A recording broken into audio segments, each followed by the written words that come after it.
Sot do të flasim për kataraktën, e cila është një sëmundje e syve që shkakton dobësimin e pamjes dhe në fund me pjekjen e kataraktës edhe në humbjen e tërësishme të pamjes.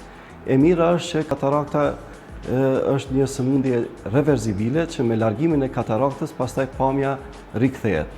Në pamjet që i pam sot, e kishim një pacient i cili kishte katarakt, por në të njëjtën kohë mjekohej edhe nga tensioni i syrit apo nga sëmundja e glaukomës.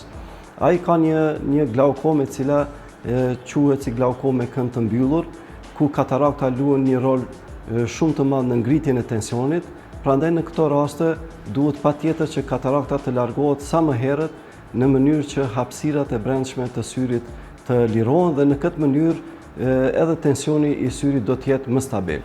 Pra, në këto raste pacientit i largohet katarakta, në të njëjtën kohë pamja përmirësohet, por edhe do të jetë menaxhimi i tensionit të syrit do të jetë shumë më i lehtë.